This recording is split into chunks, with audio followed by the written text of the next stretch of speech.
Hi everyone, welcome to FilmDirt. Right, let's talk about The Force Awakens. I remember the optimism when this movie came out.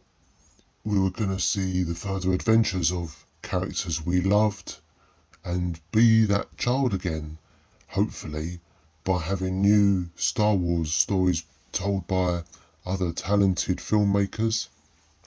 I remember I went to see this with a lot of optimism. I had my eldest son with me, who's a huge Star Wars fan. I'm a Star Wars fan as well, but as I said before, I'm not a religiously huge or die-hard Star Wars fan. I don't follow all the expanded materials and the comics and the cartoons. I just like the movies. And when we were watching this in the theatre, I thought it was really good. We both enjoyed it. It had that magic. There was something there. And the presence of Harrison Ford as Han Solo was a good touch, I thought. It was good to see characters we knew. So I felt The Force Awakens was very, very reminiscent of what Star Wars we knew before. And that was the great part of it. It's a continuation, but with a new story. I was a little bit apprehensive with J.J. Abrams directing, and I'm not really a fan of his work, although I know he's done some good work. A lot of it I need to revisit, but I tried to get into Lost. I know it was a while ago, and I wasn't able to grasp the essence of what it was about. And I didn't much like his Mission Impossible film either, so I wasn't really enthused. And I didn't like Star Trek and a couple of the other things I did, so it was not a disappointment to hear that JJ had taken over Star Wars. But just one of those things where I'm open to giving it a chance. The material is good, then it doesn't matter who the filmmaker is. We don't have to like every part of a filmmaker's work. So yeah, I was pleased with The Force Awakens, but as a three film arc like it should have been, something very wrong here, and I'll cover this in my other reviews because I will be doing The Last Jedi and Rise of Skywalker after this review, and I'll talk more about the problems of the three film story. I just felt that a lot of good things that are established in this movie were not carried over. I mean, let's look at Snoke. Now, a decent villain. I like that he only appeared as a very large hologram. He had a lot of screen time in this movie, and then to be killed in the next movie. I'm just scratching my head here trying to work out why or what purpose he had with the overall story. Maybe he was just a placeholder, but there's no evidence here that the Emperor is the overall menace still. So who else have we got? Well, Luke Skywalker. He's in hiding because he's lost the war, and this film teases such a strong presence of Luke to come. And we were so looking forward to The Last Jedi, just to see more of Luke. Now, I've heard Mark Hamill mention that maybe Luke could have showed up earlier and caught the lightsaber in the forest fight. There's probably a case to be had there, but maybe it was Rey's right to catch the lightsaber because she has the Force, and it's not answered in this film why she has the Force. I mean, there's a lot of things I still don't understand about Star Wars. I think it was in my previous prequel reviews where it's still ambiguous on who the chosen one is and why, and what is the Force exactly, and why is it there, what purpose, and what is balance of the Force. I don't understand, but it's certainly some interesting things to think about. So I'm left wondering how and why is Rey with the Force? It's not really established who her parents are, and I think that's good. Let's keep it a mystery. If there are nobody, then that's, I don't know, that's an angle, because we still don't know who Anakin's father is, and there's parallels with the virgin birth. I thought that was a good aspect to have. I thought George Lucas made that clear, with his mother saying that there was no father. But here Rey is on her own, and she doesn't know who her parents are, and that's fair enough. You know, you've got to find out who they are, and maybe this will explain your abilities now. I don't know how old Rey was supposed to be in this movie, but she discovers the Force late in life, and why she's so powerful without any training. And this kind of confuses things with Luke apparently being too old, or the Jedi Council saying that Anakin, who was a toddler at the time, saying that he's too old. So there's not a uniform guide to how old someone can be to have the Force or to train.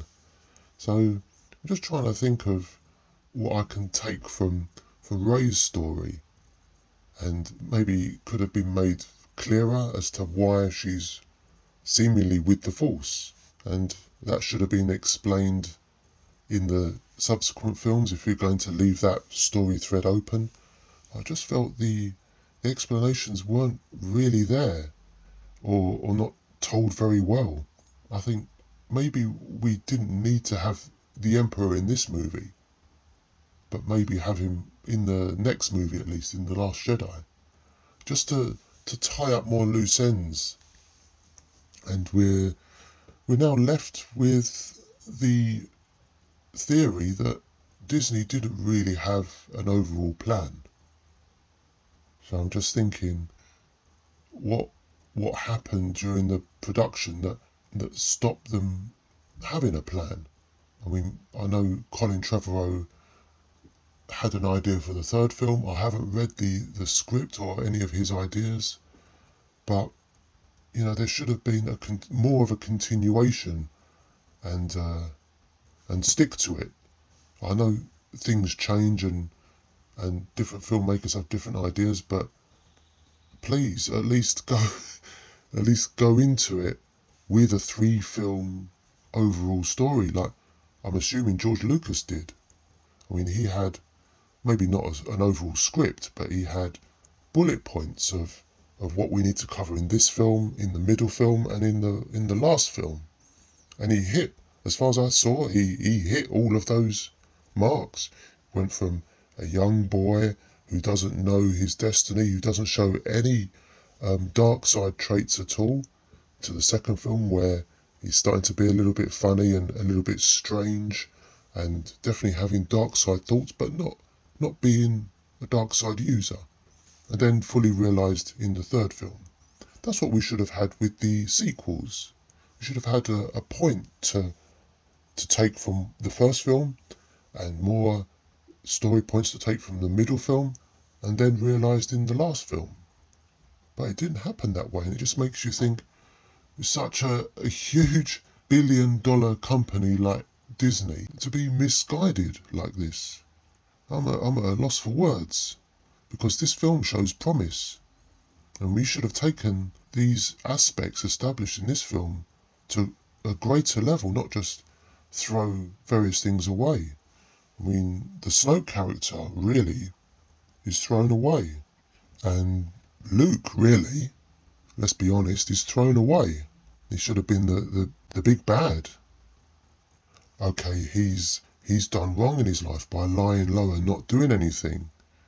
Maybe he's got depression, and he's just hid away on his own, and then you've got to have redemption. You've got to come back, and that could have been a positive message if not in this movie, then at least in The Last Jedi. But that didn't happen for me. It just seemed like a great missed opportunity. And another one is the character of Maz, the Yoda type character we meet. Didn't really felt it went anywhere. I'd like to have seen this character with a more significant role and not just a talking head that they meet in a bar. There's a few decisions here I probably would have done differently, but I'm not a filmmaker. I've only made amateur shorts. What do I know about a big sweeping tale like this? But there's a few things that I probably would have made different decisions on. But trying to look past that and look at this film just as its own entity, there's a lot of good stuff here. Like I said, I'm not a huge fan of JJ, but he's pulled something out of the hat for this movie. A lot of good stuff established and good set pieces and little moments. Like I mentioned, Harrison Ford. I thought John Boyega as a stormtrooper that's trying to leave, I thought that was a fantastic story. I thought we could have developed that character more. Why did he leave? What has he seen? Maybe we could have delved into that and established more of what's troubling him and the real horror of what the First Order are doing. Carrie Fisher was great. Adam Driver and Daisy Ridley. Everyone's great here. Oscar Isaac as well. There's some good roles here and they're casted well. I've spoken about what I like a lot about this movie and the problems established in the next film, so I'll leave those points for my other reviews for those movies. And just to say, this is a great movie in its own right. And good to see Harrison Ford back. That's my highlight of this movie. And all the little story threads it establishes, even though some are not really expanded on, but we'll deal with those in my other review. I've got a lot to say on those films, so this is a good movie. I'll give this a 4 stars. It's not original trilogy level, and just in and on itself, it's good, and it's 4 stars for me. So catch me in my next review for The Last Jedi, and I've got a list of things to say about that movie, so join me then. And just to finish off, just to remind you that I don't accept any bribes, any freebies, or any free tickets from the studios in exchange for constant good reviews. I don't do any of that. All of my reviews are my own and completely genuine. So join me again for another review next time. Take care, all the best.